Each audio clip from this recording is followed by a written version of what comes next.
সম্মানিত দর্শক, বাংলাদেশের রাজনীতি নিয়ে দিল্লি এবং বেইজিং অর্থাৎ ভারত এবং চীনের যে টানাটানি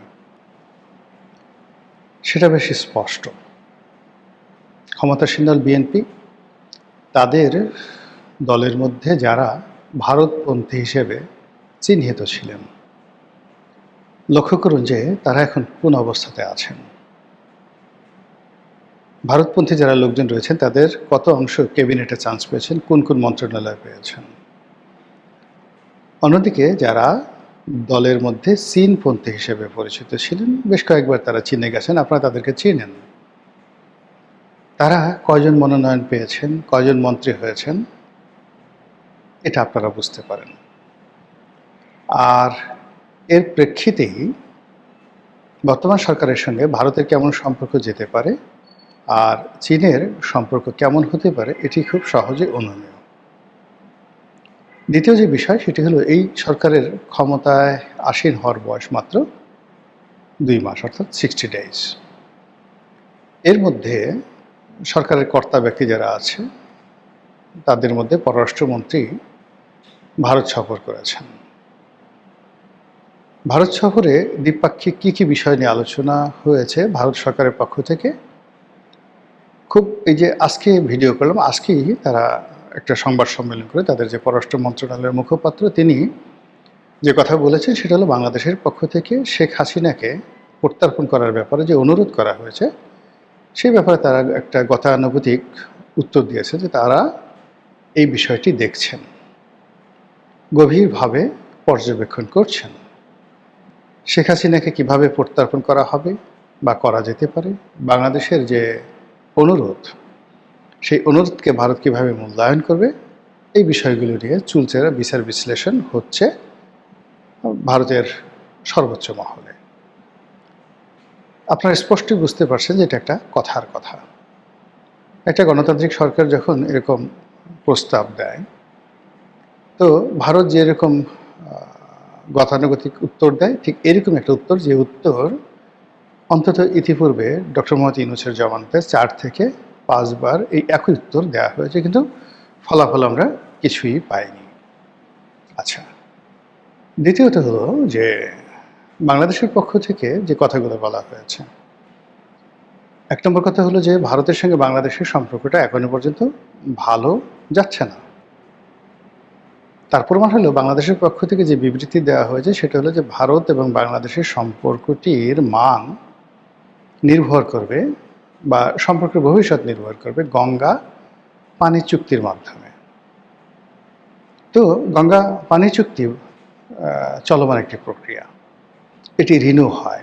এটি শেখ হাসিনার প্রথমে বঙ্গবন্ধুর জমানাতে চমৎকার একটা চুক্তি হয়েছিল এবং সেই চুক্তির ধারাবাহিকতা জিয়াউর রহমান সাহেব, এরশাদ সাহেব এবং পরবর্তীতে যে সরকারি ক্ষমতায় আসছে, মোরাললেস শর্তগুলি একই থেকেছে। শেখ হাসিনার জমানাতে যে কয়বার পানি চুক্তি স্বাক্ষরিত হয়েছে, আওয়ামী লীগ জমানাতে বিএনপির জমানার চাইতে গঙ্গার পানির যে হিস্সা বাংলাদেশ বেশি পেয়েছে। এখন এই যে আওয়ামী লীগ জমানাতে গঙ্গার যে হিস্সা তারা পেয়েছে, বিএনপি চাচ্ছে যে অ্যাটলিস্ট না বাড়ুক। শেখ হাসিনার জমানাতে গঙ্গা দিয়ে বা মানে এই যে বৃহত্তম গঙ্গা যে প্রকল্প, সেখান দিয়ে ফারাক্কা দিয়ে যে পরিমাণ পানি রাজশাহীর এই অঞ্চলে প্রবেশ করেছে, অ্যাটলিস্ট সেই পরিমাণ পানি প্রবাহিত হোক। অন্যদিকে পুরো শেখ হাসিনার জমানাতে যেটা নিয়ে আলোচনা হতো সেটা হলো তিস্তা প্রকল্প, অর্থাৎ চীন চাচ্ছিল যে ভাটিতে, তিস্তা নদীর ভাটিতে বাঁধ নির্মাণ করবে এবং এখানে কাউন্টার রাবার ড্যাম করে এমন একটা অবস্থা তৈরি করবে যে তিস্তার পানি ভারতের জন্য গলার কাটা হয়ে পড়বে, যাকে বলা হয় বর্ষাকালে। আর শীতকালে বাংলাদেশ প্রাকৃতিকভাবে এমন জলাধার নির্মাণ করবে এবং সেই জলাধার কেন্দ্রিক কৃষি, শিল্প, পর্যটন এমনভাবে গড়ে তুলবে যে এই তিস্তা প্রকল্পটি বাংলাদেশের জন্য, যাকে বলা হয়, একটি আশীর্বাদ হবে। কিন্তু ভারত এই কাজটি করতে দেয়নি, কখনো করতে দেয়নি। তারা তিস্তা চুক্তি করে তিস্তার যে ন্যায্য হিস্সা, গঙ্গার পানির মতো এই হিস্সা আমাদেরকে দেয়নি। এই কারণ হলো তিস্তা একটি অভিন্ন নদী, যেখানে কেন্দ্রীয় সরকারের সিদ্ধান্তের উপর নির্ভর করে না। এখানে পশ্চিমবঙ্গ সরকার, মমতা ব্যানার্জি সরকারের উপরও অনেক সিদ্ধান্ত নির্ভর করে। এখন তিস্তা যেভাবে প্রবাহিত হচ্ছে, সেই তিস্তাতে মূল নদীর যে প্রবাহ, সে প্রবাহ থেকে পশ্চিমবঙ্গের মধ্যে যে পানিটুকু পশ্চিমবঙ্গ সরকার পায়, এটা নিয়েই অন্যান্য রাজ্যের সঙ্গে পশ্চিমবঙ্গের মারাত্মক বিরোধ। পশ্চিমবঙ্গের বক্তব্য হলো যে তিস্তার স্বাভাবিক প্রবাহে যত কিউসেক পানি দরকার, সেই অর্ধেক পানি সেই পশ্চিমবঙ্গ পাচ্ছে না। তো সেই পানি থেকে পশ্চিমবঙ্গ যে পরিমাণ পানি পাচ্ছে, সেই পানি থেকে যদি আবার বাংলাদেশকে পানি ছেড়ে দেওয়া হয়, তাহলে তো পশ্চিমবঙ্গ শুকিয়ে মরবে, তার শেষ প্রকল্প বন্ধ হয়ে যাবে, ইত্যাদি ইত্যাদি নানা কথা। ফলে প্রথম থেকে মমতা ব্যানার্জি এই প্রকল্পে বাধা দিয়ে আসছে। ফলে নরেন্দ্র মোদী শত চেষ্টা থাকা সত্ত্বেও শেখ হাসিনা জামানাতে তিস্তা যে চুক্তি, সেই চুক্তি করতে পারেননি, এবং এটা শেখ হাসিনার একটা বিরাট ব্যর্থতা। তো সেই দিক থেকে বর্তমান সরকার তিস্তা চুক্তি হবে এটা অসম্ভব একটা বিষয়, যেহেতু তারা গঙ্গা চুক্তি নিয়েই বিপদের মধ্যে আছে। আবার অন্যদিকে ভারতকে চ্যালেঞ্জ জানিয়ে তারা এখানে তিস্তা প্রকল্প বাস্তবায়ন করবে চীনের অর্থায়নে, যেটা ডক্টর মোহাম্মদ ইউনূস করতে চেয়েছিলেন, রেজওয়ানারা করতে চেয়েছিলেন, সেটা সম্ভব যে আদৌ না, এটা মোটামুটি সবাই এখন আমরা বুঝে গেছি। এই কারণে যে বর্তমান সরকার ক্ষমতা আসার পেছনে, তারেক রহমান সাহেবকে বাংলাদেশে আনার পেছনে ভারতের একটা বিরাট গ্রিন সিগন্যাল ছিল। ভারত ঝুঁকি নিয়েছে। রাতারাতি ইংল্যান্ড থেকে জনাব তারেক রহমান সাহেব যেভাবে আসলেন, যেভাবে ক্ষমতার মসনদে বসলেন, যেভাবে মন্ত্রিপরিষদ গঠিত হলো, এবং ভারতপন্থী হিসেবে বর্তমান যে কজন লোক আছেন, যেমন ধরুন আমির খসরু মাহমুদ চৌধুরী, তিনি অর্থ মন্ত্রণালয়ের দায়িত্ব পেয়েছেন।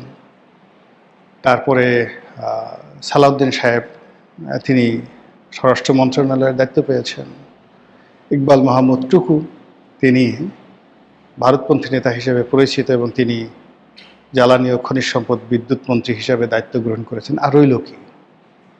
ভাইরাস চীনপন্থী হিসেবে যারা দলের মধ্যে আছেন, তাদের মধ্যে এক নম্বরে air vice marshal Altaf Hossain Chowdhury, সাবেক স্বরাষ্ট্রমন্ত্রী, ঘোড়ার ডিম কিচ্ছু পাননি।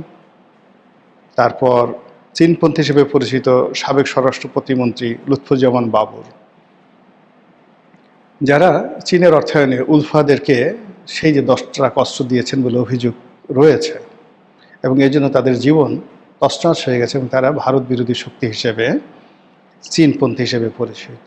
এইভাবে চীনের যে সমস্ত নেতা বা চীনপন্থী যে সমস্ত নেতা যা রয়েছে বিএনপি, তাদের সবারই মোরলেস কপাল পুড়ে গেছে।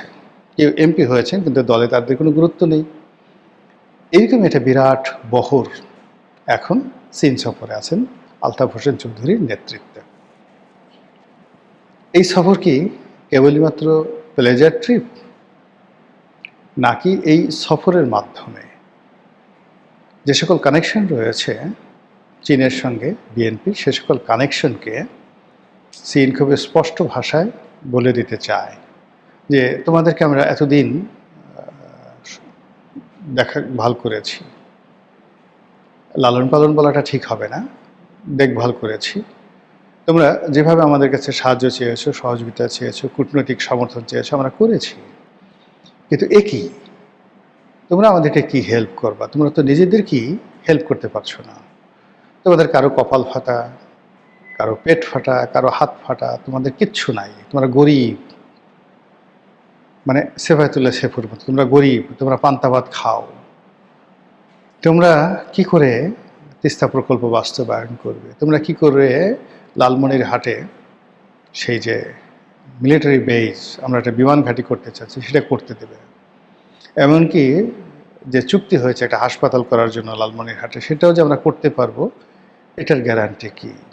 এই কথাগুলো বলার জন্য হয়তো তাদেরকে ডাকছে, অথবা সরকারের পক্ষ থেকে যারা লোকজন আছে তারা হয়তো বিকল্প কোনো চুক্তি দিয়ে বা এজেন্ডা দিয়ে তাদেরকে পাঠানো হয়েছে, আই ডোন্ট নো। কিন্তু এখানে মূল ব্যাপার হলো সরকার এখন যেভাবে বিপদে পড়েছে, এই মুহূর্তে তার অর্থ দরকার। আপনাদের মনে আছে যে শেখ হাসিনার জমানাতে চীনের বিরাট বিনিয়োগ বাংলাদেশে এসেছিল।